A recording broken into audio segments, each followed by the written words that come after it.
Alô, pessoal, boa noite, bom dia ou boa tarde, né? Não sei qual horário que você está assistindo aí esse nosso vídeo aqui por esse canal no YouTube.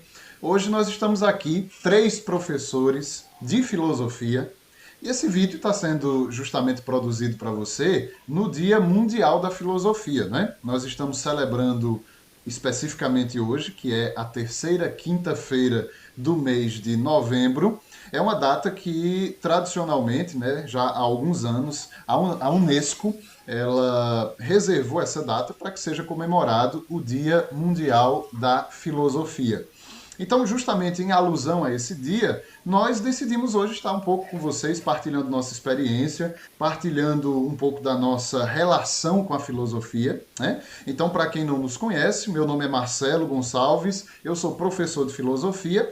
Atualmente eu estou atuando na rede estadual do Ceará, né, na escola de educação profissional Pedro de Queiroz Lima, aqui no município de Beberibe, no Ceará. Nós estamos na CRED 9, que é justamente uma das regionais de ensino aqui no estado do Ceará. Estamos aqui atuando em Beberibe, uma cidade litorânea muito bonita, que vale a pena você conhecer quem ainda não conhece, né? Um paraibano que veio parar em Beberibe, no Ceará, e que hoje está aqui interagindo com dois colegas paraibanos muito queridos, pessoas que, graças à filosofia, né, de certa forma, nós acabamos nos unindo e nos tornando amigos, né? E eu lembro que os gregos falavam da amizade de uma maneira muito bonita, muito interessante. A filia, né, na expressão grega, é um dos tipos de amor. Né? Que é justamente a expressão da amizade, da valorização da presença. E hoje, graças à tecnologia, eu estou aqui no Ceará interagindo com esses queridos colegas que estão lá na Paraíba, né, no meu estado de origem, onde eu nasci, minha querida Paraíba, cada um em um lugar diferente, em uma região diferente, um município diferente. Eles vão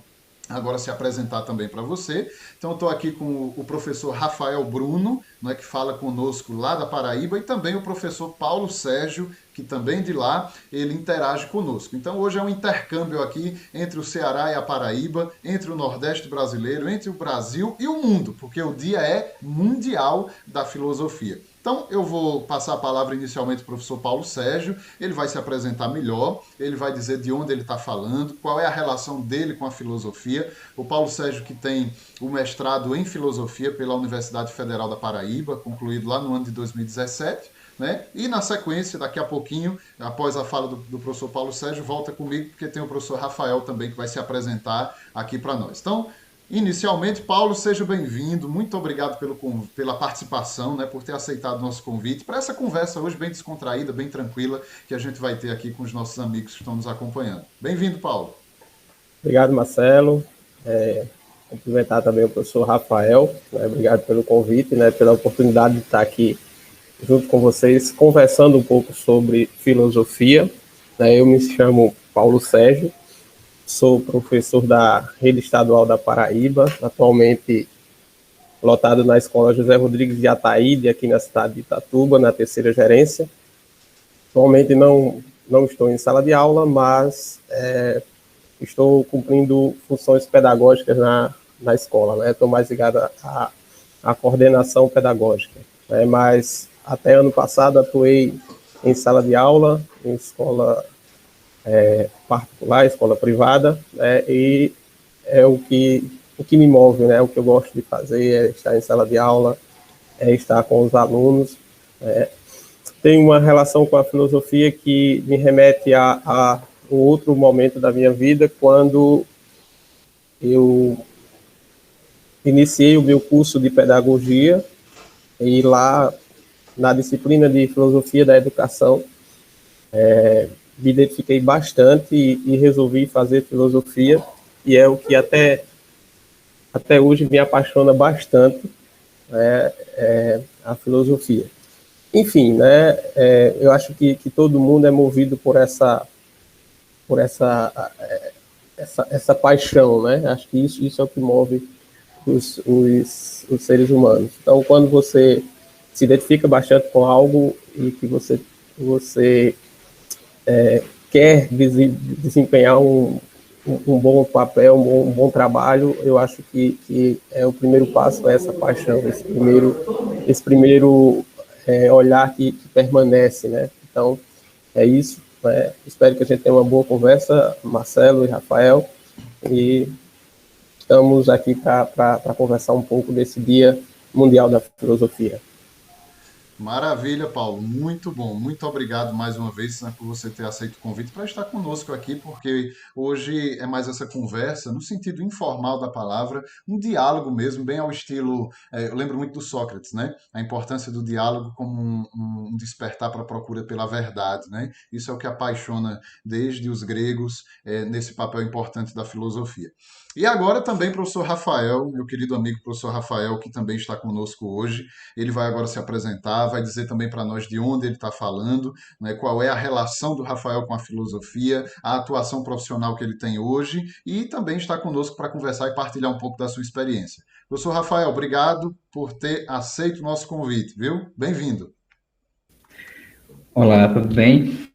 Então, eu que agradeço, né, Marcelo, nós estarmos aqui, é o professor Paulo Sérgio também, que não o conhecia, mas agora o conheço, e estamos aqui para compartilhar um pouco de alguns saberes, e é, como diz a filosofia, né, como você já bem colocou, essa visão socrática, da questão do diálogo, da questão da conversa, da troca de ideias, das perguntas e respostas, do espanto, da admiração e por aí vai. Então, para quem não me conhece, eu me chamo Rafael. Meu contato com a filosofia é um pouco semelhante a do professor Paulo aqui, porque o que me fez se encantar pela filosofia foi justamente as disciplinas de filosofia da educação e sociologia da educação lá na escola normal, que é o, né, para quem ainda conhece, aí nós ainda temos escolas normais, né, e aí eu fiz o curso magistério técnico, e lá fui tendo essas curiosidades que acabaram me conduzindo a chegar aqui, né? Então, também tenho a formação em licenciatura na disciplina, no componente de filosofia, que hoje nós não chamamos mais de disciplina, mais componente. Também possuo especialização em filosofia da educação pela UFB, e mais recente fizemos aí juntos eu e o Marcelo, que também está na luta nesses dias, novo mestre, né, o Prof. Filo, um mestrado em filosofia na Universidade Federal de Campina Grande. Então, esse elo com a filosofia tem nos movido. Claro que nesse instante, minhas preocupações são mais voltadas para a filosofia e o ensino da filosofia, que, de certo modo, né, pode causar um certo espanto, porque para alguns filósofos, né, de profissão, ensino de filosofia não seria uma filosofia, né? Mas nós que estamos em sala de aula e que trabalhamos, percebemos que é possível, sim, pensar em uma filosofia do ensino de filosofia, que é possível refletir sobre a sua importância, como daqui a vamos falar um pouco, e abrir o leque não só para a questão, né, da filosofia na escola, mas, sobretudo, da filosofia na formação. E aí, voltando aí um pouquinho bem lá atrás, muito antes do Platão, né, seguindo ali os preceitos do próprio Homero, do próprio Hesíodo, né, de como essa questão do ato de perguntar, claro que lá eles faziam com a mitologia, mas hoje nós, com a filosofia, a importância que ela tem para a formação dos homens que nós queremos formar e da necessidade do esclarecimento mais à frente. Então, é sobre isso que nós vamos pensar um pouquinho daqui a pouco. Quero poder compartilhar, poder contribuir e, quem sabe, até abrir, né, portas para outras discussões aqui entre eu, Marcelo, e o próprio professor Paulo Sérgio, que também está aqui aberto a esse diálogo. Maravilha, maravilha, professor Rafael. Muito bom, muito bom. E você que está aí acompanhando, né, através do YouTube, essa nossa conversa, esse nosso diálogo a respeito da importância da filosofia nesse Dia Mundial da Filosofia que estamos comemorando hoje, né? Esse vídeo está sendo produzido hoje, dia 18 de novembro de 2021.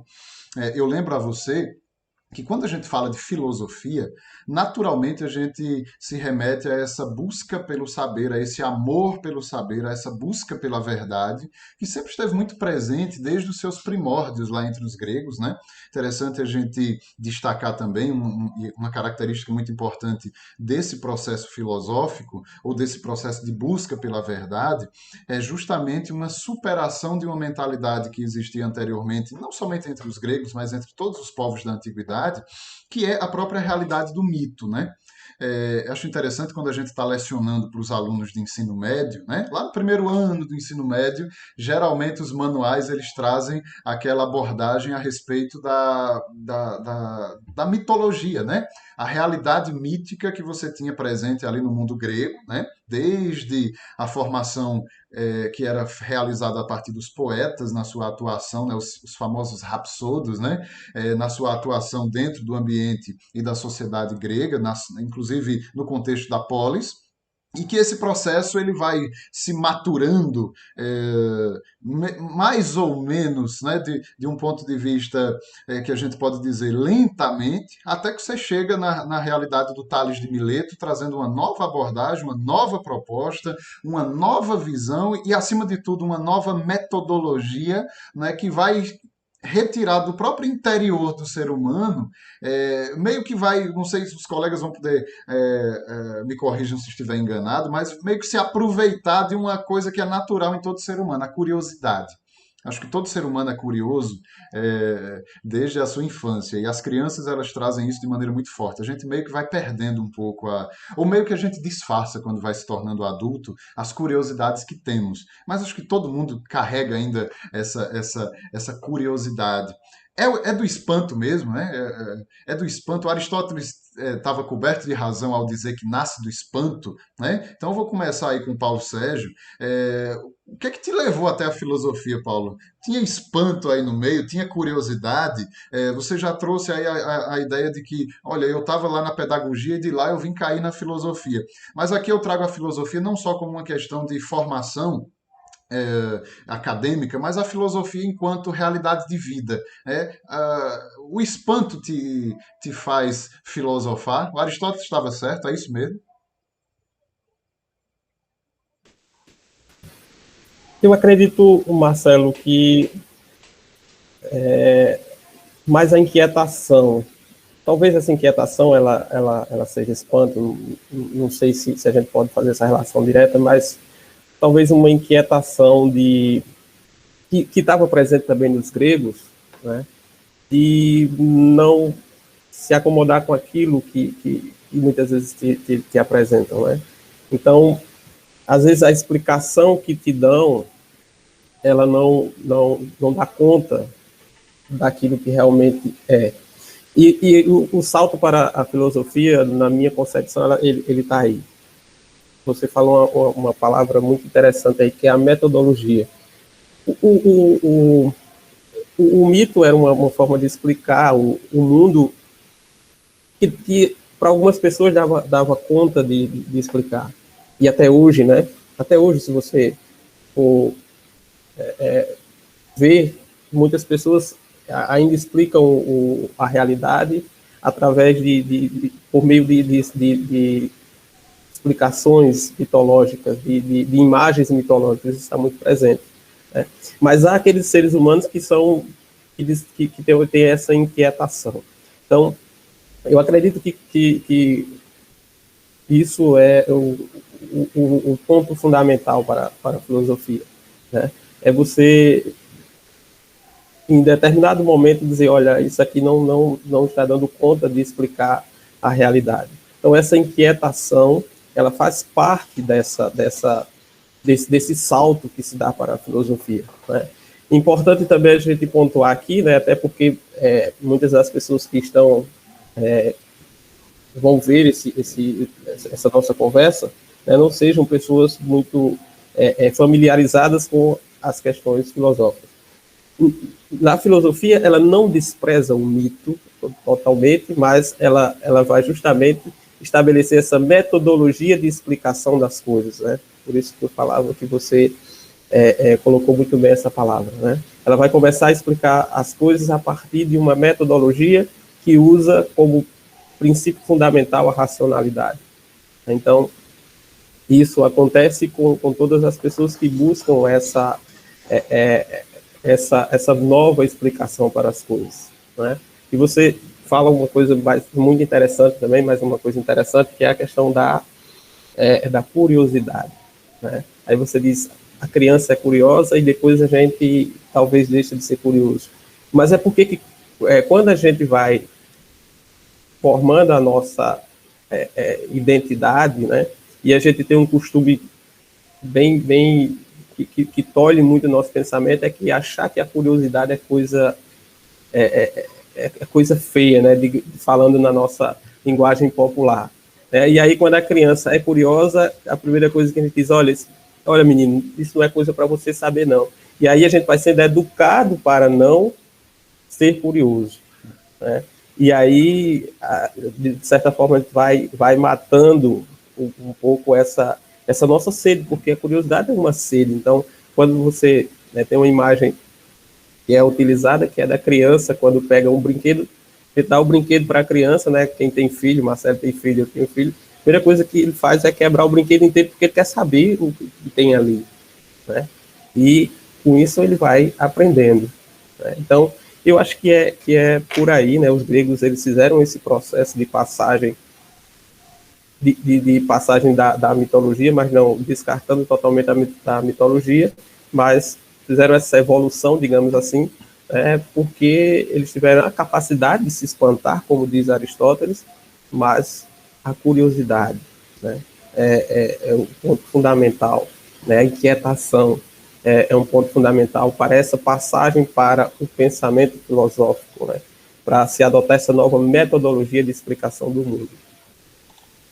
Exatamente, Paulo. E um detalhe muito interessante daquilo que você falou é justamente essa situação de que no mundo contemporâneo, por mais estranho que pareça, né, para você que está aí nos acompanhando aí pelo nosso vídeo do YouTube, aproveito até para pedir que você dê um like aqui para a gente, né? Você tem que curtir aí, compartilha, manda esse link aí para as pessoas poderem acompanhar uma conversa entre três professores da área.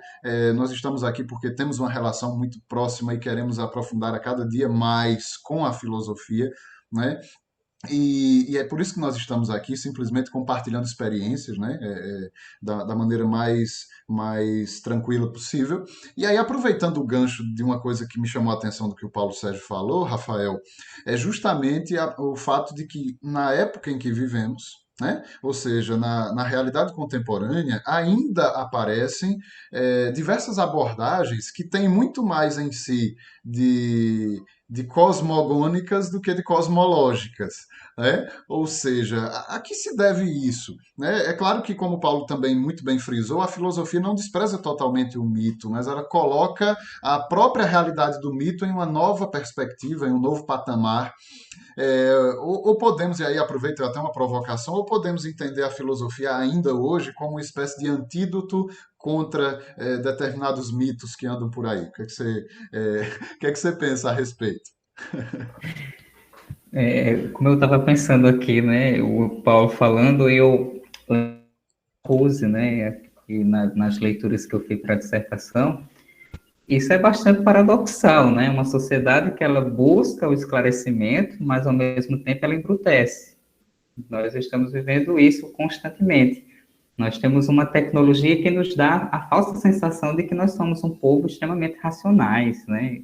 Temos essa ideia de que a tecnologia nos dá poder, que a tecnologia nos permite dominar, nos permite ser supostamente aquele super-homem. Nós somos os homens mais civilizados da história, somos os homens mais, né, potentes, digamos. E todos esses exageros que aí existem cai justamente nessa discussão com a mitologia. A sociedade contemporânea, ela cria constantemente mitos e que nos dão essa falsa sensação de um suposto esclarecimento, de que supostamente estariam esclarecendo sobre algo, sobre aquilo que a sociedade deseja saber, mas ao mesmo tempo todo o processo, né, de mecanização, tecnologia, globalização e o desenvolvimento do capitalismo faz com que a gente entre dentro de um processo. Nós não percebemos que a todo instante estamos sendo utilizados para sermos embrutecidos, né? Não ter, de fato, o espaço para isso que o Paulo coloca, o espaço para o momento da pergunta e você ter a possibilidade de desenvolver a investigação. Então, essa ausência na sociedade contemporânea, e eu faço sempre questão de dizer muito isso os alunos, de que adianta escrever um texto argumentativo se você não consegue responder as suas próprias perguntas. Porque no momento que, um exemplo aqui clássico, nós estamos em vésperas de Enem, daqui uns dias eles vão ter que fazer uma proposta de intervenção para a sociedade. Então, se isso fosse tão importante, aquelas propostas de intervenções nota 1000, por que elas não são utilizadas como políticas públicas no nosso país? Né? Então, você vê o paradoxo da sociedade. Ela exige que o menino dê uma solução para um problema real, mas é um problema que está só discutido no campo discursivo, nas metas narrativas, como diria lá o Lyotard. A gente fica só, né, só vivendo essa mitologia, toda essa crença, né, essa fé que está sendo dada e que nós não percebemos. Então, nesse sentido que eu acho que quando você fez a pergunta para o Paulo sobre a questão de qual seria o salto para a filosofia, na minha perspectiva, o que me leva a permanecer aqui, lendo os textos, buscando a sociedade a partir daquilo que eu observo e tenho a vivência, é justamente pensar sobre esses ângulos, né? Essas coisas em que, será que eu estou sendo, né, uma marionete, né, como diria a tese da professora Solange, será que nós estamos sendo uma marionete aí que está sendo utilizada? Será que a gente consegue se desvencilhar dessa marionete? Ou então, como diria o Platão, será que nós estamos ainda acorrentados? Ou como diria o Kant, será que nós estamos na minoridade, ainda estamos sob a tutela de alguém? Ou se nós avançarmos mais um pouco com a Hannah Arendt, que responsabilidade nós temos, filosoficamente, com essa sociedade que não se permite pensar e problematizar, que ao mesmo tempo que a tecnologia avança, os próprios prisioneiros dessa tecnologia, que essa racionalidade não permite pensar, mas simplesmente permite entreter. E temos, a sociedade silencia, a sociedade para de pensar. A necessidade daquela criança curiosa do brinquedo feito manualmente se perde. E o brinquedo tecnológico, que é mais potente aparentemente, ele causa uma ilusão, uma sensação de que as nossas crianças, por saber utilizar um celular, são as crianças mais desenvolvidas da humanidade. Quando, na verdade, eles são apenas capazes mais de desenvolver, de utilizar, de certo modo, um novo aparelho ali tecnológico. Mas a necessidade da argumentação, da racionalidade do pensamento se coloca de lado em troca da diversão, né? É muito bem colocado aí, Rafael. Eu concordo plenamente com você. E claro, não tem como, quando se faz uma abordagem como essa, nós esquecermos, por exemplo, da crítica que é feita, inclusive pelos próprios autores da Escola de Frankfurt, né, quando eles fazem aquelas abordagens que criticam justamente, né, meio que diretamente, em alguns textos indiretamente, essa sociedade que de certo modo, mercantilizou tudo, inclusive o aspecto cultural da coisa. Então, se nós pensarmos até hoje, inclusive no século XXI que estamos, de fato, quando você diz exemplificava, eu lembrava de muitas realidades, de experiências, inclusive pessoais aí da gente ver assim, você entende que uma criança, muitas pessoas entendem assim, uma criança ela é considerada inteligente, vamos dizer assim, na medida em que ela consegue dominar aparelhos tecnológicos, né? E por outro lado, toda uma realidade que nós sabemos da importância que tem, que é de fato o contato, e aí eu vou usar uma expressão, me permitam assim, o contato intrínseco, interior, daquele tipo de conhecimento que demanda tempo, como dizia o Lyotard também, paciência, né? Porque o Lyotard vai lembrar isso nos textos dele, inclusive um que nós tínhamos, que nós estudamos no mestrado, é que a reflexão ela demanda uma carga de paciência muito grande. E nós vivemos uma sociedade que ela é justamente o oposto da paciência. Me parece que algumas virtudes que eram cultivadas na antiguidade e entre os medievais, e que a modernidade, consciente ou inconscientemente, ela passou a tesoura e cortou, estão nos fazendo falta nos tempos em que estamos vivendo. Né? Eu lembro daquela metodologia escolar, né? Da escolástica, inclusive, do trivium e do quadrivium, que hoje em dia ninguém sabe mais o que é, mas que tinha seus frutos para quem tinha contato com aquela realidade, que é justamente você ter tempo e paciência para estar aos pés de um mestre, aprendendo, né, e tirando lições daquilo ali, inclusive muitas vezes levando, se me permitem, levando cacetada no bom sentido da palavra, levando muitas vezes repreensões que para as pedagogias modernas hoje seria um escândalo, um absurdo, e que eu não estou aqui fazendo uma defesa, não é isso, mas estou apenas colocando como eram as coisas, né? E quais eram os frutos, porque eu lembro de. Tem uma expressão bíblica que para mim é fundamental, né, no Evangelho, quando Jesus Cristo diz assim: pelos frutos conhecereis a árvore. Não gosto de analisar a árvore pelas raízes, nem pelo tronco, nem pelos galhos, mas pelos frutos. Que resultados dava, por exemplo, a educação no modelo clássico e que resultados tem dado a educação hoje? Guardadas as devidas proporções, nós temos hoje uma sociedade que achou que a tecnologia ia nos salvar. Assim como no século XIX achou que a ciência ia fazer a mesma coisa, assim como no século XVIII achou que a razão ia fazer.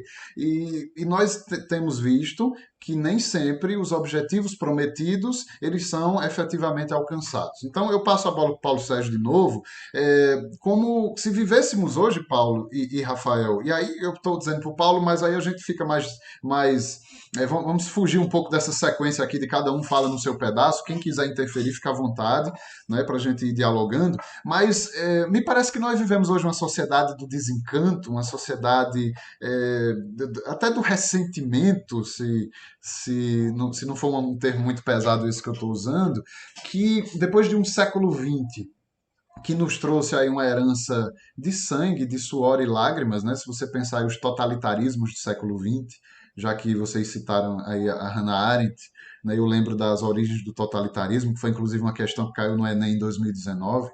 E aí não dá para a gente esquecer, por exemplo, do quanto... Olha aí, tá com... Olha aí, já está aí com o Paulo o livro da Hannah. E hoje mesmo eu trabalhei no aulão do Enem com os meninos aqui na escola a respeito dessa obra. E, assim, me parece que chegamos no século XXI meio que numa encruzilhada, meio que não sabemos para onde vamos, né? Parece que foram tantos os desencantos, as metanarrativas para voltar para o Lyotard não nos convencem mais, então nós chegamos numa sociedade cansada, me parece, né? Tem filósofos contemporâneos que vão abordar isso aí. Vivemos um mundo cansado, um mundo abatido, uma sociedade imagine, 2 guerras mundiais, revoluções muito sangrentas ao longo do século XX. Só para ficar no século XX, eu não vou nem puxar para o XIX e para o XVIII, mas você tem ali o nazismo, você tem ali o fascismo, você tem ali o comunismo stalinista, você tem totalitarismos de todos os tipos, que deixaram rastros assim, que a gente chegou num século XX e ainda para completar uma pandemia, né? Então, assim, qual a importância da filosofia hoje, né? Hoje, a minha provocação para vocês nessa nossa conversa é o que a filosofia pode contribuir. Eu não estou querendo aqui puxar a sardinha para os filósofos pragmáticos lá dos Estados Unidos, que dizem que a filosofia necessariamente tem que servir para alguma coisa no sentido prático. Não é nem isso. Mas a gente observou que durante a pandemia, não sei se vocês têm essa informação, mas em vários círculos ali de pessoas ligadas à filosofia, vi muito isso, que durante a pandemia explodiu no Brasil uma procura pelos livros de filosofia, mais especificamente filosofia do período helenístico e mais especificamente os estoicos. O que o pessoal comprou do livro Meditações do filósofo imperador Marco Aurélio, né, falando a respeito da importância de manter a ataraxia, a paz de espírito e a tranquilidade em tempos de pandemia, não está no gibi. Foi um aumento aí de mais de 100% nas vendas. Então, por que as pessoas agora correram para buscar a filosofia? Filosofia combina com tempos de crise? A palavra está com vocês. Quem quiser, fica à vontade. Marcelo, é importante a tua reflexão. E eu lembro que tu falava no início da questão da perca do encantamento, né, que a gente passou. O Sartre vai trabalhar isso, e ele vai dizer que muito do que foi pensado depois, ele está condicionado aos tempos de guerra. As guerras. A proposta do Sartre é mais ou menos aquilo que tu diz também, de que você diz de que parece que tudo fracassou, né? Aquele mundo que venderam para a gente, né, de que tudo ia ser perfeito, ele fracassou, né? Mas eu queria voltar um pouco, que também está lá no início da tua fala, sobre essa questão da educação, e aí eu também não acho, né, que a educação ela tem um modelo que se encaixe, né, aos erros e os acertos de todas as pedagogias, né? Mas uma coisa interessante que a gente via lá na escolástica, né, que depois a gente foi dividindo isso tudo, e aí a gente começa a criar os especialistas de tudo e de nada ao mesmo tempo, né? Na escolástica, né, quando surgem ali, principalmente no período que surgem as universidades, né, que surgem nos mosteiros, né, você tinha a pessoa o aluno que ia ter aula com o mestre, e aí ele tinha aula de filosofia, de teologia, de catequese, aprendia a colocar comida para as galinhas, aprendia a cuidar da horta, né? E aí você ia tendo uma formação completa, né? E você formava a pessoa para, digamos assim, ser um ser humano completo, e não um especialista, né? Então, isso faz com que o ser humano saísse dali, né?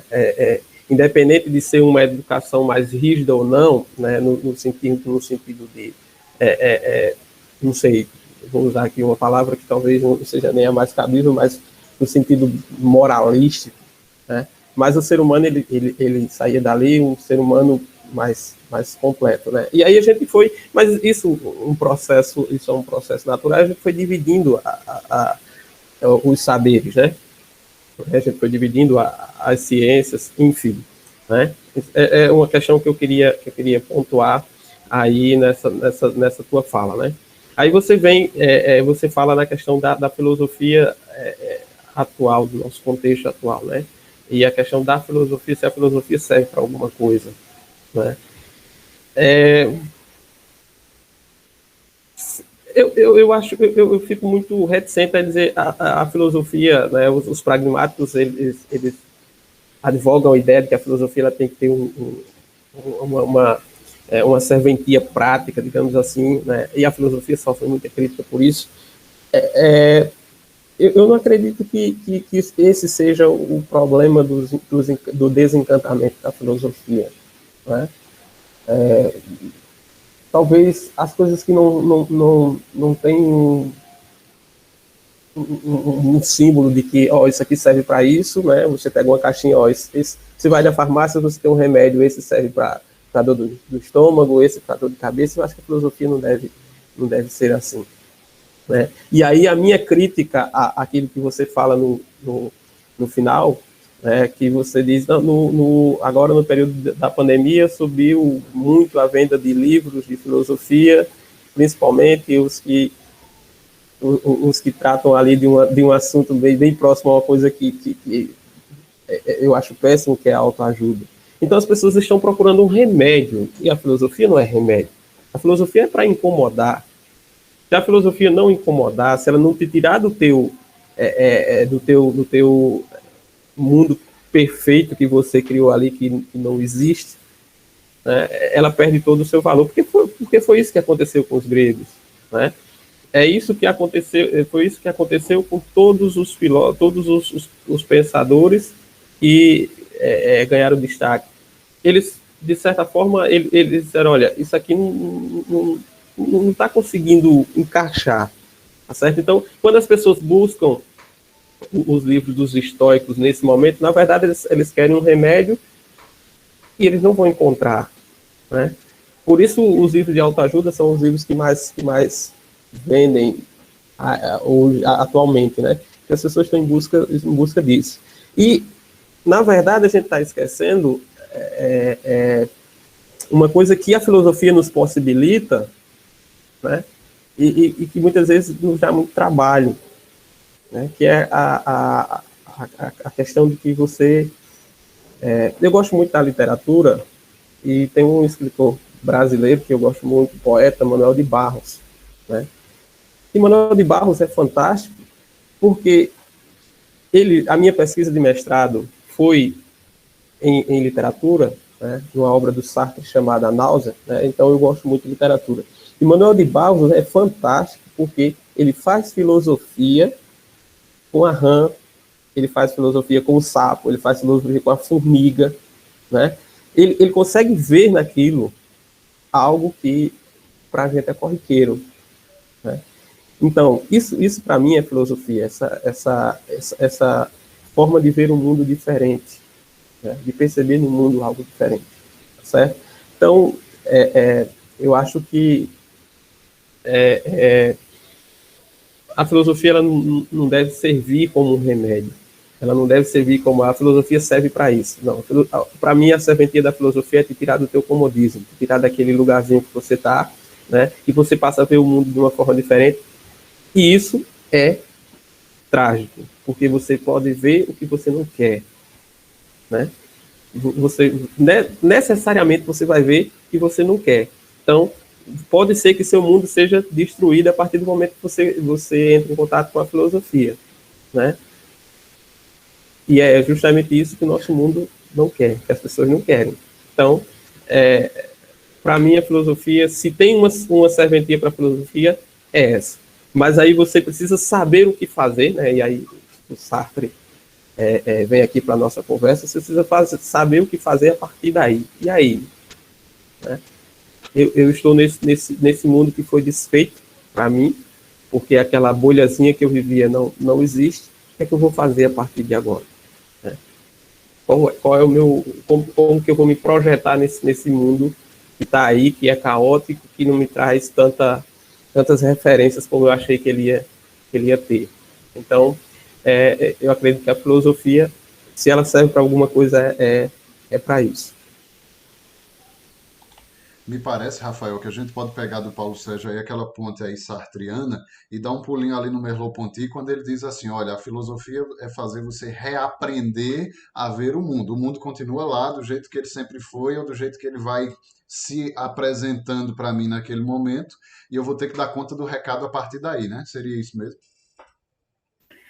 Eu acho que seja, né, por esse caminho aí que o Merleau-Ponty traz, mas aí você colocou lá no comecinho, você perguntou se filosofia e tempos de crise combinavam, né? Eu acho que a filosofia, como o Paulo coloca, por já entrar em crise, né? Você precisa entrar numa crise para poder enxergar aquilo que diante do óbvio eu não consigo observar. Então, se eu estou no conforto, na comodidade, se eu estou tranquilo, então isso não me permite enxergar as barreiras, isso não me permite enxergar os obstáculos que ali estão. E principalmente para a nossa juventude, não que nós sejamos velhos, né? Nós somos todos jovens, mas aí para os meninos entendemos, para eles... Principalmente eu, né? Então, assim, para esses meninos que são jovens, né, estão iniciando aí essa experiência da responsabilidade, como o próprio Kant coloca, você não só nos modos jurídicos brasileiros, que a partir dos 18 anos você se torna responsável pelos, né, os atos civis, penais e criminais, e por aí vai, mas aí, sobretudo, sobre a questão da responsabilidade do pensamento. Então, entrar em crise de fato, aquilo como o Paulo coloca. Você não vai encontrar um farmacon, você não vai encontrar um remédio. A filosofia não está para te dar soluções. A nenhum momento a função dela foi esta. Nem tentando encaixar ela no modelo neoliberal, pragmatista, nós podemos dizer que a filosofia seja isso, né? Então, seria um absurdo de nós, aqueles que buscam a filosofia, porque nós estamos buscando, né? A filosofia, quanto mais a gente lê, mais vai surgindo aí novos questionamentos. Então, essa nossa busca é estar disposto a entrar em crise. Então, filosofia em tempos de combina ou não combina, vai depender do olhar da crise que você está observando, porque a pandemia para muitos, né, para muitos que estão aqui, a pandemia é algo normal, algo que está tranquilo, normalizado. Então, morrer muita gente não causa impacto nenhum, né? A inflação subindo, isso está tudo certo. Pessoas catando ossos para poder se alimentar, está tudo tranquilo. Então, essa crise que aí está, essa obviedade que eu e vocês percebemos, a maioria da população não percebe. E a maioria da população não consegue se indignar. Então, se eu não consigo me indignar diante disso, eu não vou conseguir aguçar o pensamento para a reflexão. E aí, por isso que eu acho que não é que a sociedade está encantada, não está desencantada, Marcelo. Eu acho que ela vive o tempo todo encantada com os feitiços do comodismo que o suposto capitalismo nos passa, essa tranquilidade, até para nós mesmos que estamos na filosofia. Muitas vezes a gente parece que está vivendo ali o canto das sereias, como diria o Adorno, estamos todos no encantamento, os nossos ouvidos não conseguem enxergar o som da realidade, a gente não consegue ver. Eu sempre vou voltar para os gregos, porque a necessidade é muito importante, e aí, como diria o Saramago, a gente precisa retirar essa cegueira que aí está. A gente precisa observar o mundo e parar de dizer, ó, tá tudo legal, tá tudo bom. Se nós não conseguimos fazer essa movimentação, esse desconforto, essa indignação, se nós não estivermos abertos a retirar, como o Paulo coloca aqui, a gente precisa sair da ilha para ver a ilha, se não conseguirmos fazer isso, é quase que inútil o nosso papel também diante das escolas, trazendo a filosofia já para um âmbito educacional. Então, se eu não consigo indignar o meu aluno, não indignar no sentido de fazer revolução, de criar um certo anarquismo, mas indignar-se com a realidade que ele está, o reconhecimento da classe social, da posição que ele ocupa, e se ver na sociedade também como sendo vítima de um que aprisiona, que impede o pensamento, e que isso acaba aí gerando esse desconforto, esse encantamento, e tudo isso que a gente vê na filosofia é tão importante, sair de si, né, entrar nesse processo todo de indignação, que na verdade a ataraxia para chegar a ser feliz, como diria os nossos estoicos, seria algo muito difícil, porque não é ataraxia individual, não é uma qualquer só minha, é preciso que todo mundo, toda uma sociedade entre nessa sintonia. Então, como é que eu vou tocar aquele que não se permite pensar? Então, acredito que o momento é esse, essa abertura, é se permitir. Se você não se permite, você não consegue vivenciar e enxergar, não a utilidade da filosofia, mas acredito que a finalidade. Qual seria o fim da filosofia para esse momento?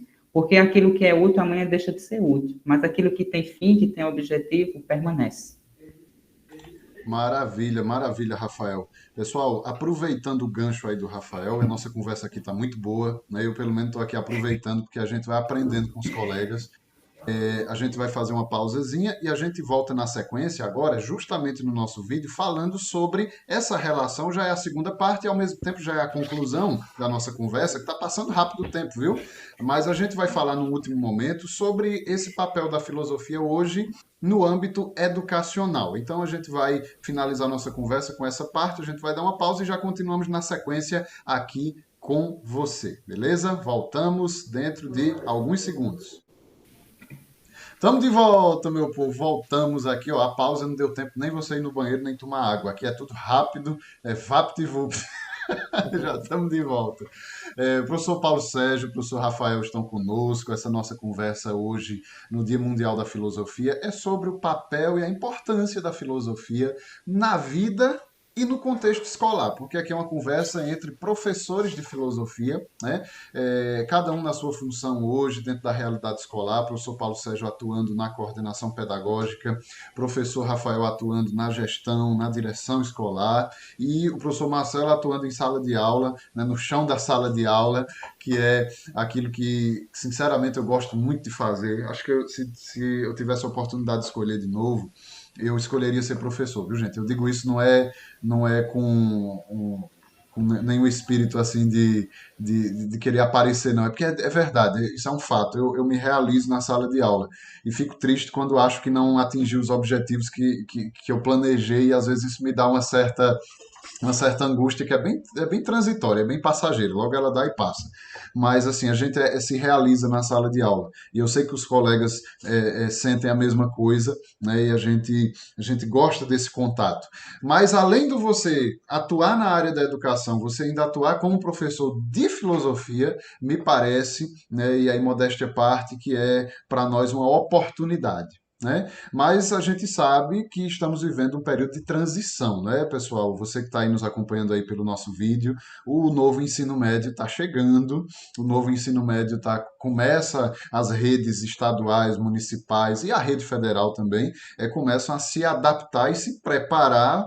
Né? Essa preparação não começou agora, ela já vem de algum tempo, né? Tudo isso como um fruto, como um resultado da Base Nacional Comum Curricular, BNCC, que, por sua vez, já foi pensada há muito tempo, né? Desde a LDB de 1996 e, por sua vez, desde a Constituição de 1988. Então, é uma longa trajetória aí de mais de 30 anos, onde se pensa a educação para o século XXI no Brasil. Ainda tem muito o que avançar, ainda tem muito o que ser feito, claro, mas assim, qual o papel da filosofia na escola, né? Porque é difícil a gente falar, porque estamos ainda num processo de transição, e mais ainda, já vou avançar aí, Rafael e Paulo Sérgio, a filosofia no novo ensino médio, ela ainda tem lugar?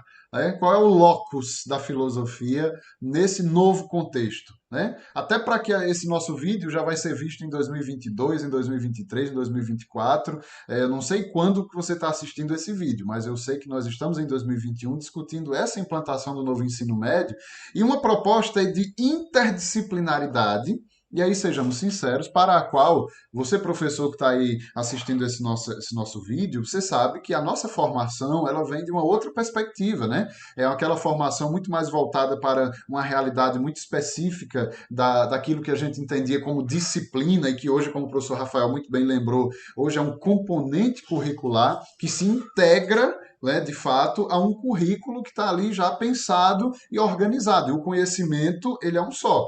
Nós fomos aí especificando com o passar dos séculos, mas o conhecimento é um só. E agora o desafio é meio que fazer o caminho oposto no sentido de trabalhar em conjunto. Então você é da filosofia, mas você vai atuar em conjunto com o professor de história, o professor de sociologia, o professor de geografia e os professores das outras áreas e assim por diante. Então, como ser professor de filosofia no novo ensino médio? Pergunta difícil, pergunta espinhosa, mas pergunta necessária. Né? E aí, dos dois colegas, quem quiser começar, é o nosso momento final, é a nossa abordagem para que aquele que nos acompanha possa crescer junto conosco, concordar, discordar, comentar, interagir, curtir, compartilhar. Então, tá aí com a palavra o Rafael e o Paulo Sérgio, nossos professores convidados aí de hoje. Quem começa? Não saudar as honras com o Paulo, né? Pergunta difícil, cada um que, né? Batata quente. Pois é. De certa forma, Marcelo já fez uma trajetória, um resgate histórico, né, do processo, de como vem se configurando a educação brasileira, né? Até nós chegarmos a esse estágio em que nós hoje... É um período de transição muito forte, né? Porque nós que estamos na realidade da escola, né? Nós percebemos que a partir de um momento meio que foram se agrupando as disciplinas por área, né? De conhecimento. Há 15, 20 anos atrás, quando a gente estava há 20 anos atrás, né? Nós somos jovens, mas já temos uma estrada percorrida, né? A gente não ouvia falar nas áreas de conhecimento. Isso foi algo que foi se configurando depois, né? E hoje nós trabalhamos mais ligados a essas áreas, né? Há um diálogo muito maior entre essas disciplinas das determinadas áreas, né? As disciplinas das áreas das ciências humanas, né? História, filosofia, sociologia, geografia, né? Elas dialogam muito mais. E o novo ensino médio, ele vem, de certa forma, acentuar ainda mais esse diálogo, né? Então, as disciplinas, elas vão, digamos assim, estar muito mais ligadas umas às outras, né? Há quem diga, né, que há uma descaracterização da própria disciplina, né? Até porque, como o professor Rafael lembrou muito bem, hoje a gente não chama mais de disciplina, chama de componente curricular, é algo que está naquele contexto, né, de discussões, né? E a minha perspectiva é sempre que isso venha agregar a educação como um todo, né? Eu sempre acho que eu sempre, nesse sentido, eu sou um pouco otimista, que eu acho que isso deve sempre trazer melhoras. O grande problema, Marcelo e Rafael, que nós temos, é que, apesar da gente ter percorrido toda essa estrada que Marcelo bem citou, desde a Constituição, isso foi pouco debatido com quem, de fato, são os autores da educação. Foi muito pouco debatido, né? Com os professores da escola pública, com os alunos da escola pública. Às vezes as coisas acontecem no nosso país de uma forma muito vertical, muito de cima para baixo, e se esquece de escutar quem realmente está vou usar um termo muito usado no nosso meio das escolas integrais, no chão da escola, né? E eu acho que esse é realmente o problema que a gente deve focar. Eu acho que a educação, ela deve, a discussão sobre a educação, ela deve surgir da base. Ela deve surgir do professor de escola pública que está todos os dias lá em contato com os alunos, quais são os anseios dos alunos, né? Até porque nós temos um país muito diverso, né?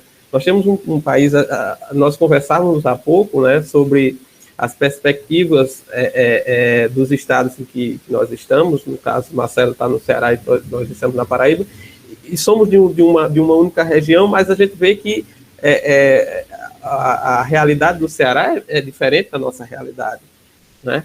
Então, quando se pensa a educação a partir de uma única perspectiva, que é a perspectiva dos que estão no Ministério da Educação, dos que estão nas universidades, né? Eu acho que fica faltando o que realmente move a educação, que somos nós que estamos na sala de aula da escola pública, que são os alunos, que são os pais de alunos, que devem também participar das discussões, né? Mas mais especificamente sobre a filosofia nesse contexto, eu acho que cabe ao professor de filosofia fazer essa reflexão na sala de aula com os alunos também, né? Eu vou deixar a parte mais, vou permitir a parte mais técnica para o professor Rafael, e vou me permitir aqui a falar um pouco sobre o papel do professor de filosofia nesse novo modelo, né? Aquela coisa que a gente já falava antes, né? De ver além do que as outras pessoas normalmente veem. Então, qual é o papel do professor de filosofia dentro desse novo modelo, né? Mesmo que a gente esteja um pouco engessado, né? Isso aqui está dando certo, e a gente precisa ser honesto. Se a gente vê que, eu disse ainda há pouco que nessa perspectiva eu tendo a ser um pouco otimista, se a gente vê que está dando certo, a gente tem que dizer, olha, gente, realmente essa mudança veio para melhor. Mas o papel do professor de filosofia é fazer a reflexão sobre o que está sendo implantado, né, o que vem pela frente, né, e aí, a partir daí, surgirem as discussões, né.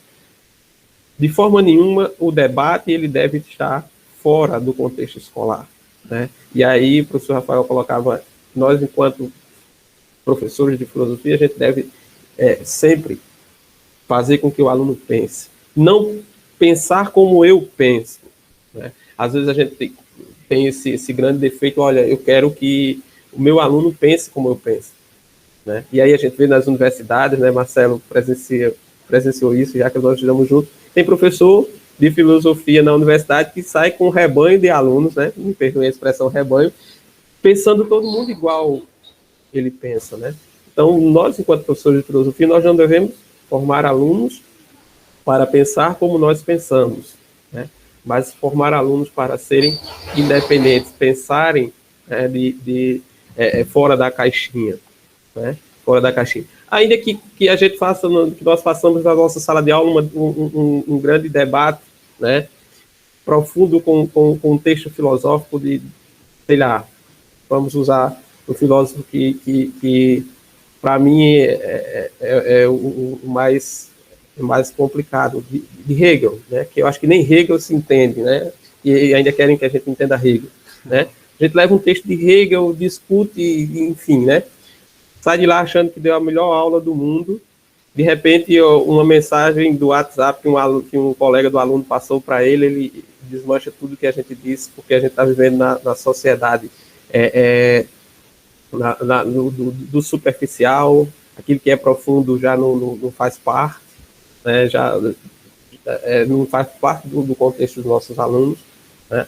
Mas nós, enquanto professores de filosofia, seja no modelo do ensino médio que está sendo implantado, né, no novo modelo que a gente vai ter que, de certa forma, se adaptar aí mais adiante, seja em um outro modelo, nós devemos formar pensadores, ter a pretensão de formar pensadores, né? Independentemente se a gente vai ter uma aula por semana, se a gente vai ter 5, se a gente vai ter 10, né? Se a gente formar pensadores, né? Não pensadores como nós pensamos, mas pensadores livres, né? Seres humanos capazes de ter essa maioridade intelectual, como o professor Rafael já trouxe aqui, citando Kant, né? Eu acho que nós vamos estar fazendo o nosso papel, né? Seja no ensino médio que nós temos, seja no ensino médio que nós tínhamos, seja no ensino médio que nós vamos ter, né? Então, eu acho que o papel da filosofia, ele permanece sempre o mesmo, né? Nós precisamos formar, nós precisamos ajudar, né? A palavra formar não é nem a mais cabível, mas nós precisamos ajudar os nossos alunos a ser independentes intelectualmente. Maravilha, muito bem. E aproveitando até para você que está nos acompanhando aí, eu vou pegar um gancho aqui do meu querido amigo professor Paulo Sérgio e vou passar a bola para o meu outro amigo querido Rafael, professor Rafael. Lembrando, quando Paulo diz assim, a gente precisa de fato, não podemos perder essa identidade da filosofia na escola, que seria, no final das contas, contribuir para que os alunos pensem e pensem bem, e reflitam e pensem novamente. E o exercício do pensar de maneira absolutamente livre e, ao mesmo tempo, quem nos dera, de maneira profunda, né? É o que a gente espera em tempos de superficialidade, que a gente tenha um pouco de profundidade. Aí eu estava lembrando na fala do Paulo de um filósofo espanhol, inclusive bastante, que para mim é muito caro, né? O descobri depois da graduação, que é o José Ortega y Gasset, né? E o Ortega y Gasset diz o seguinte, se referindo à questão da educação, ele diz, olha, é preciso que os professores eles tenham a coragem, e aí ele diz, educar é um ato de coragem, mas é um ato de coragem também na medida em que o professor pode e deve ensinar os seus alunos a questionar, inclusive aquilo que está sendo ensinado. Então, me lembrei muito aí na fala do professor Paulo Sérgio. Tenha a coragem de ensinar a teus alunos a questionar, inclusive aquilo que estás a ensinar. Né? Isso ainda é possível, professor Rafael, no novo ensino médio? Você é malvado, né, rapaz? Mas vamos lá, vamos pensar aqui, né, por esse ângulo, né? Então, assim, eu só preciso voltar um pouquinho, porque eu considero importante frisar aqui que a filosofia, ela chega do Brasil, não é para muitos de nós, a filosofia é algo que chegou agora, né? Algo que está aí nesse momento. E é preciso dizer que não, a filosofia chega aqui quando a colonização chega também. Então, desde o processo de colonização, que essa filosofia ela chega ao nosso país, claro que ela vem toda enviesada, né, nos trajes europeus, assim também os encantamentos, né, os seus espelhos também vêm para nós, assim, nesse campo, nesse sentido. Mas aí, quando a gente vamos caminhando na história do país, nós vamos encontrar uma filosofia bastante tradicional. E aí a gente volta um pouquinho à discussão lá do começo em relação às pedagogias do começo, né? Então, essa filosofia tradicional, ela, de certo modo, ela também não engessa só quem está no ensino médio, mas engessa quem também está nas academias, nas universidades. Um pensamento um pouco engessado, um pensamento muito concentrado, em que se você não escrever daquela forma, ou se você não pensar daquela forma, esse seria um ato considerado quase que complicado, né? E aí a gente entra no ensino médio, num país em que nós temos uma grande dificuldade de leitura, escrita e cálculo, e de repente nós nos deparamos com a responsabilidade quase que sozinha, porque parece às vezes que os outros componentes esquecem que a capacidade de pensar não é uma capacidade estrita da filosofia. A capacidade de pensar logicamente, de mensurar um pensamento, na matemática, como é que você vai elaborar um prédio se você não pensa? Nas naturezas, se você não pensar o método adequado, o caminho adequado, como é que você vai chegar naquele caminho adequado? E aí, tudo isso, muitas vezes, se joga para a filosofia como uma responsabilidade quase que única. Ou seja, ei, doida, salva aí a pátria, né, na linguagem dos nossos alunos. E aí, nós da filosofia, professores e professoras de filosofia, acabamos quase que pegando essa responsabilidade.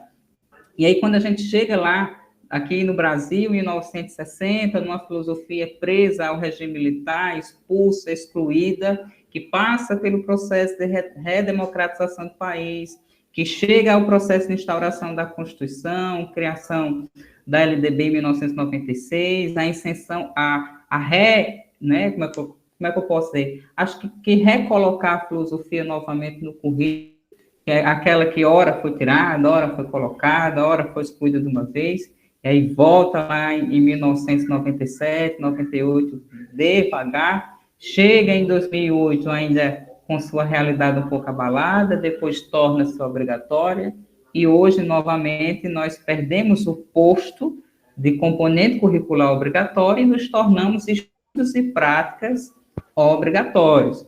E isso tem uma diferença enorme na discussão epistemológica. Uma coisa é eu ser um componente e uma coisa é eu ser um estudo. Né? Um estudo, qualquer outro professor pode ministrar uma aula de filosofia. E aí o que entra em jogo aqui é a especificidade da filosofia. Pensaram numa BNCC para um ensino médio em que ela não dá conta daquilo que é específico da filosofia.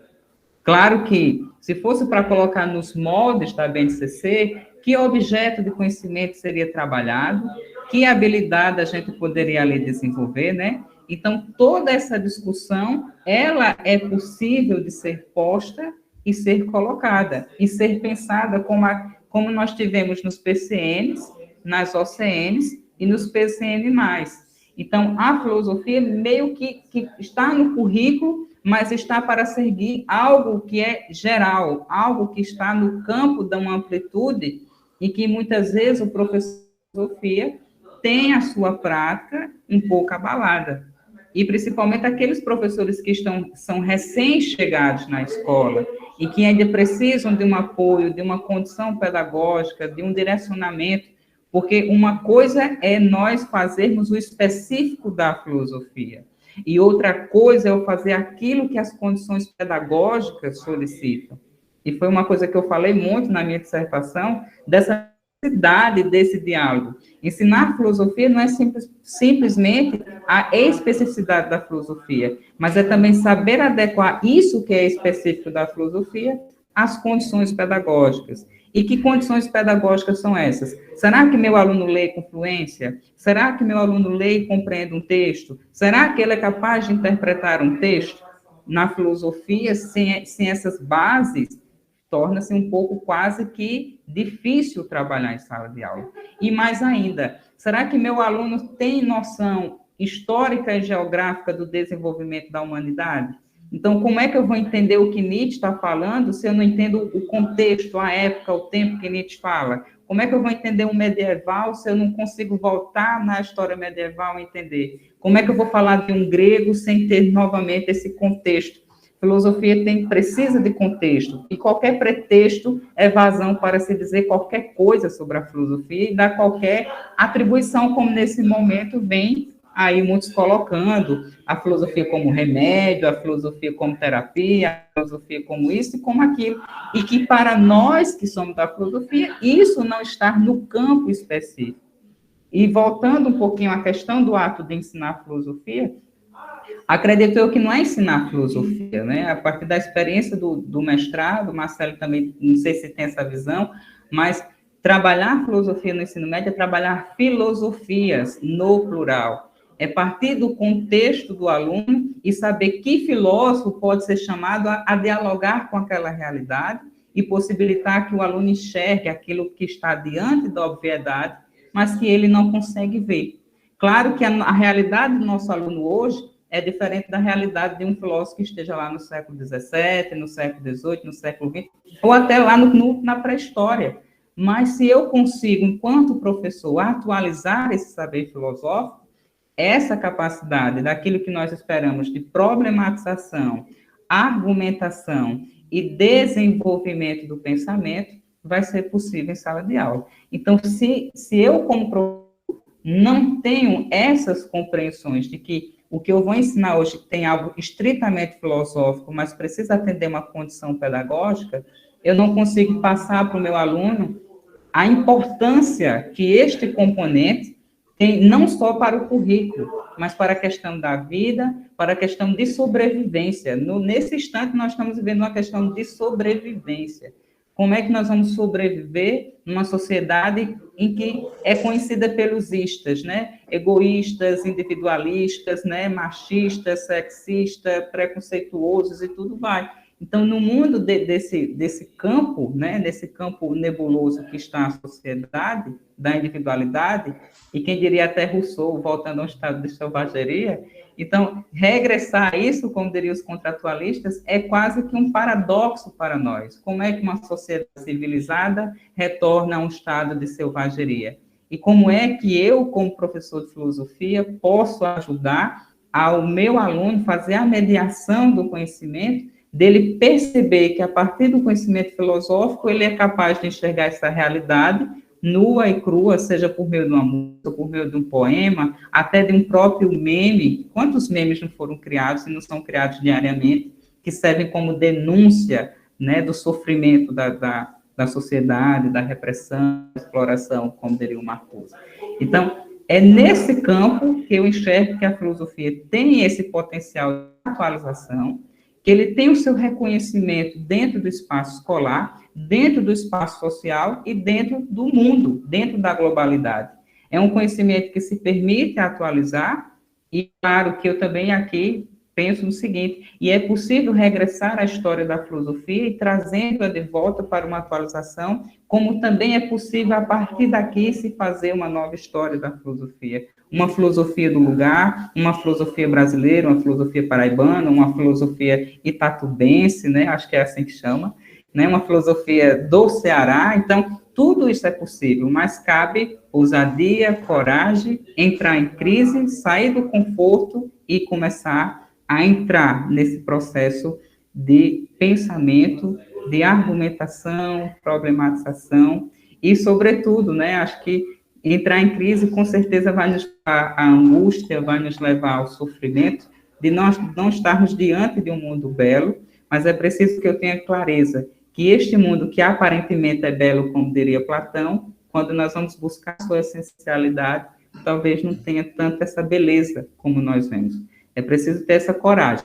Eu sempre acho importante, né, a alegoria da caverna, e que nós, como filósofos, devemos ser ousados e ter a coragem de regressar à caverna para libertar aqueles nossos amigos prisioneiros que lá estão presos apenas dentro das sombras. Eu acho que a nossa responsabilidade seria essa, e a Hannah Arendt, né, essa responsabilidade para o futuro, de mostrar o futuro. É preciso trazer para o mundo que a filosofia não pode ser finalizada em páginas de livro, mas que a filosofia pode ser vivida, pode ser praticada, pode ser vista, entendida e compreendida. Ela não é uma coisa de elite, como coloca, ela é uma coisa daqueles que têm coragem, daqueles que estão dispostos, daqueles que se permitem olhar para este mundo, não por outros olhos, porque são os mesmos olhos, mas enxergar essa realidade nos seus pormenores, enxergar essa realidade nos seus problemas, nas suas dificuldades. E aí fica para cada um que está assistindo esse momento, pensar esse caminho de por onde eu vou olhar, né? Então, esse olhar fica a cargo de cada um, mas a responsabilidade é a mesma: problematizar, argumentar e enxergar.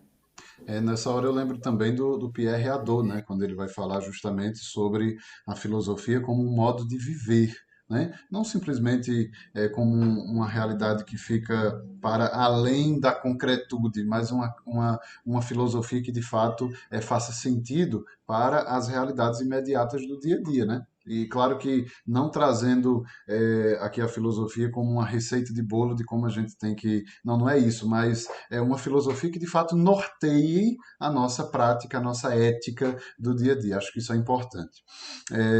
Meus queridos, eu queria agradecer, não tenho nem palavras para agradecer a vocês, os dois, por esse momento tão enriquecedor. Esse vídeo vai ficar e as pessoas podem assistir, a gente vai deixar os comentários abertos, pode criticar, pode discordar, né? Nós estamos aqui para falar de filosofia e acho que não estamos buscando, o objetivo desse vídeo não é a unanimidade nem a concordância absoluta, pelo contrário, é o debate, é a reflexão, é o pensamento, então você pode concordar, discordar, comentar, né? Aproveite aí, mas eu peço que você deixe o seu like, se você gostou do vídeo, deixa o like assim, se não gostou, coloca para baixo também, tem problema, a gente tem que sentir aí a nossa, aquilo que a gente pôde contribuir.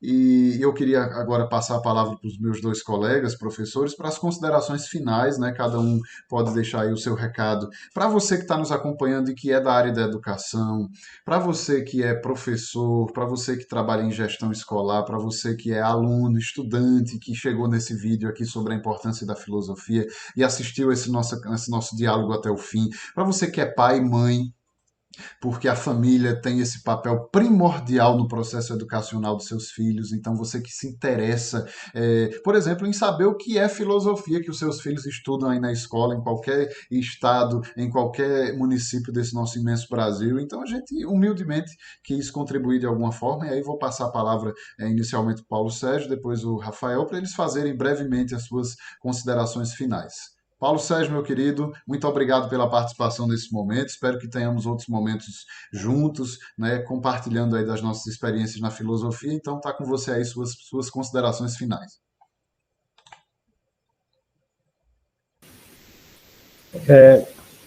Antes de concluir propriamente dito, né, uma das propostas desse nosso encontro aqui, né, era falar um pouco sobre a filosofia para a vida, né?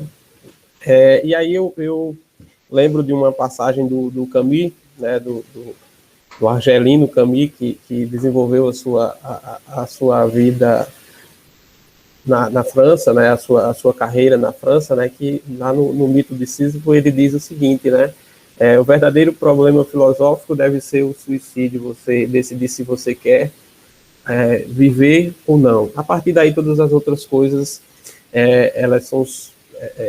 elas surgem. Então a filosofia ela precisa ser essa reflexão sobre a vida, né? Ela precisa ser essa reflexão sobre a realidade, mas também sobre a própria vida, né? Sobre o que eu, enquanto ser humano, vou fazer, né? E aí os existencialistas, né? Eu como estudante que estudei por um tempo Sartre, gosto muito do Sartre, sobretudo porque tem esse diálogo com a literatura, né? O que é que eu vou fazer da minha vida, né? Quem vai fazer o Enem aí, se alguém vai estar vendo esse vídeo antes de fazer o Enem, né? O que é que eu quero da minha vida, o curso que eu vou escolher, é isso mesmo que eu quero, né? E aí eu trago só para finalizar um caso de uma aluna, né, de uma aluna que chegou para mim, né, do terceiro ano. Ela disse: professor, no início do ano, eu quero fazer filosofia.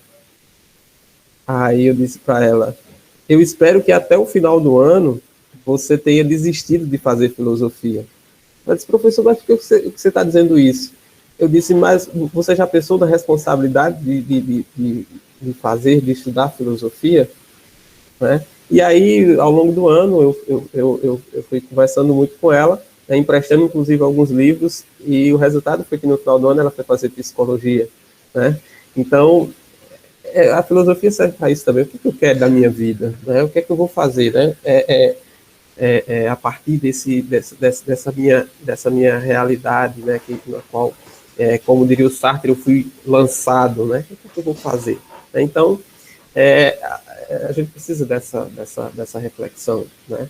A gente precisa estar atento para isso. E isso vai nos tirar muito, né, daquilo que a gente acha que é essencial para a nossa vida e que, na verdade, era apenas algo com o qual eu me encantei inicialmente, mas que realmente não era aquilo que estava no meu radar, realmente. Para isso é importante a reflexão, né? O Sócrates já dizia que uma vida sem reflexão, ela não é uma vida digna de ser vivida. Então, você que vai nos assistir, né? Você que vai fazer o Enem, né? Que a gente está nesse contexto de Enem nessa semana, pense um pouquinho, né? Será que aquilo realmente é aquilo que eu quero para a minha vida, né? É esse o meu projeto de vida, né? Já que nós que estamos na escola integral temos uma disciplina específica, esse é o meu projeto de vida, né? Talvez não seja, né? Talvez você, a partir do momento que você pensa se você se decepciona, mas eu queria isso para a minha vida toda. Mas a filosofia serve para te decepcionar também, né? A vida não é feita só de coisas fantásticas, né? Daquilo que eu me encantei e eu acho que aquilo vai ser para o resto da vida. Não, a filosofia serve para te decepcionar um pouquinho, para puxar o teu tapete, para que você enxergue a realidade de uma forma diferente, né? Então, agradeço, né, ao professor Marcelo, meu amigo Marcelo, ao meu amigo Rafael também, professor Rafael, que veio aqui para o debate. Isso é importante demais, né? A gente está vivendo uma sociedade em que o debate ele tá desaparecendo, né? É aquilo que eu penso e eu só converso com o meu grupinho, com aquelas pessoas que pensam da mesma forma que eu. O Marcelo sabe que nós pensamos muito diferente em várias coisas, mas isso nunca foi motivo para que a gente deixasse de dialogar, né? Os sofistas eram adversários ferrenhos de Sócrates, mas as mais belas obras da antiguidade são de debates entre Sócrates e os sofistas, né? Então, eu acho que a gente precisa resgatar a capacidade de debater respeitosamente, né? Isso é importante demais, né? É totalmente antifilosófico o ato de matar o debate só porque alguém pensa diferente de mim, de fechar o debate, fechar a porta e ir embora porque alguém pensa diferente de mim. Não, a gente precisa debater, cada um pensando de sua diferença, mas a gente não pode perder o norte, né? A gente precisa lutar por uma sociedade cada vez mais justa. Eu acho que isso deve estar presente na nossa vida e principalmente na nossa condição de professor. A gente precisa lutar por uma sociedade cada vez mais justa, mais fraterna, né? Eu acho que isso não foge do nosso contexto, né? E uma sociedade que cada vez se respeite mais. Então, muito obrigado, Marcelo, pelo convite, né? Muito obrigado, Rafael, pela oportunidade de a gente estar debatendo aqui, né? As pessoas que vão ver esse vídeo também, né? A gente agradece pelo tempinho que tiraram para nos escutar, né? E espero que esse seja o primeiro de muitos momentos que a gente vai ter aí mais adiante. Maravilha, muito obrigado, professor Paulo Sérgio. E, professor Rafael, suas considerações finais também, desde já também lhe agradecendo por ter aceito o nosso convite para estar aqui hoje, né, meio de última hora e tudo, mas vocês aceitaram, eu fiquei muito feliz porque vocês toparam essa nossa conversa, esse nosso diálogo, que vai ficar aí, não é, como reflexão para outras pessoas também. Então, mais uma vez, professor Rafael, muito obrigado. Suas considerações finais. Bom, eu só tenho a agradecer, né, Marcelo? Sim, sabe que sempre é um prazer estar com você, escrever com você, brigar com você, arengar com você. Nós também não pensamos da mesma forma, às vezes a gente entra em algumas discussões epistêmicas, mas isso são coisas da vida e é super normal, como o Paulo coloca, e isso é necessário também para que nós possamos crescer e ampliar o nosso campo de conhecimentos. Afinal, nós não sabemos de nada e a função da filosofia não é que nós saibamos de tudo, nem dominemos, nem tem esse domínio, né, de essa totalidade. Claro que nós buscamos o conhecimento num âmbito metafísico, nós buscamos o conhecimento da totalidade, mas nós sabemos que diante da totalidade, talvez eu não tenha essa capacidade de conhecer a tudo. Então, só tenho a agradecer por esse momento ao professor Marcelo, também ao professor Paulo Sérgio, que não conhecia, mas hoje foi um prazer conhecer. E com certeza estamos aí abertos a outras discussões, a outros projetos, seja de escrita, seja com escolas, seja por aqui, pelas redes sociais. Estamos para contribuir mesmo. Acho que a filosofia, a sociologia, as ciências políticas, elas precisam desses espaços, elas precisam desses momentos para que as pessoas também possam, né, de certo modo, encontrar essa finalidade que aqui tanto eu apresentei, essa necessidade de encontrar esse objetivo, de se espantar, se admirar, sair da caixa para pensar a caixa, né, dizer o que a caixa é, pelo menos isso, né, e como a filosofia nos coloca, estamos aqui buscando uma sabedoria, buscando encontrar essa sabedoria a partir de nossas vivências, de nossas leituras, de nossos problemas também, que somos seres humanos, todas as pessoas, temos nossas dificuldades, nossos obstáculos, mas acredito que, como o Paulo coloca, também está muito próximo ao campo da vida, e pelo menos eu, enquanto sujeito, preciso dela para compreender a minha vida e compreender a vida daqueles que estão ao meu redor e tentar lutar por dias melhores, né? Porque, como diria o Marcuse, lá o Marcuse põe que a arte ela não tem o poder de transformar o mundo, e eu coloco aqui também que a filosofia ela não tem o poder de transformar o mundo, somos nós, homens e mulheres, enquanto sujeitos pensantes, que temos essa capacidade de agir. É a nossa ação que faz com que a transformação da realidade aconteça e não o contrário. Então, que nós possamos agir a partir de hoje e pensar a sociedade por outro ângulo, por outro caminho. E só tenho a agradecer aos dois colegas aqui, colegas e amigos, Marcelo e Paulo, e estamos aí abertas às novas experiências, sejam elas às pressas, sejam elas demoradas, mas estamos aqui sempre à disposição por novas reflexões, novos pensamentos. Muito obrigado. Maravilha, professor Rafael, professor Paulo Sérgio. Eu queria, nesse agradecimento, né, agradecer também a você que esteve conosco, assistiu esse vídeo até o final, você que está aí nos ouvindo, concordando, discordando, aprendendo e também, de certo modo, se servindo dessa nossa reflexão, que é uma contribuição, né? Enquanto os colegas falavam, eu lembrava da frase, estava até consultando aqui para lembrar e abrir aspas, porque não é uma frase minha, mas é do filósofo Edmund Burke, né, um filósofo irlandês, ainda do período da Revolução Francesa, ele que era um crítico da Revolução Francesa, mas ele tem uma frase na obra dele, Reflexões sobre a Revolução na França, onde ele diz palavras que são pertinentes ao nosso final de conversa. Ele diz o seguinte: para que o mal triunfe, basta que os bons fiquem de braços cruzados. Então, ficar de braços cruzados, lavar as mãos como Pilatos, né, diante das dificuldades e das situações que merecem e carecem de uma intervenção e de uma reflexão filosófica mais profunda, penso que não é o papel de nenhum ser humano e tampouco de um professor de filosofia. Então, creio que é de fato olhar a realidade e intervir nessa realidade conforme a necessidade, sempre iluminados aí pela filosofia. Para terminar, um top 3, um pódio filosófico. Eu vou perguntar aqui na bucha aos dois professores quem são os 3 filósofos nesse Dia Mundial da Filosofia que não poderiam ficar de fora, contando aí os antigos, os medievais, os modernos e os contemporâneos. Eu sei que essa é uma pergunta de matar, mas o povo que está nos assistindo quer saber quem são os três filósofos que não poderiam ficar de fora do pódio aí desses nossos dois colegas professores. E no final eu digo os meus. Quem começa? Paulo Sérgio ou Rafael? Três filósofos aí do pódio, não podem faltar. Rafael, por favor, faça as honras.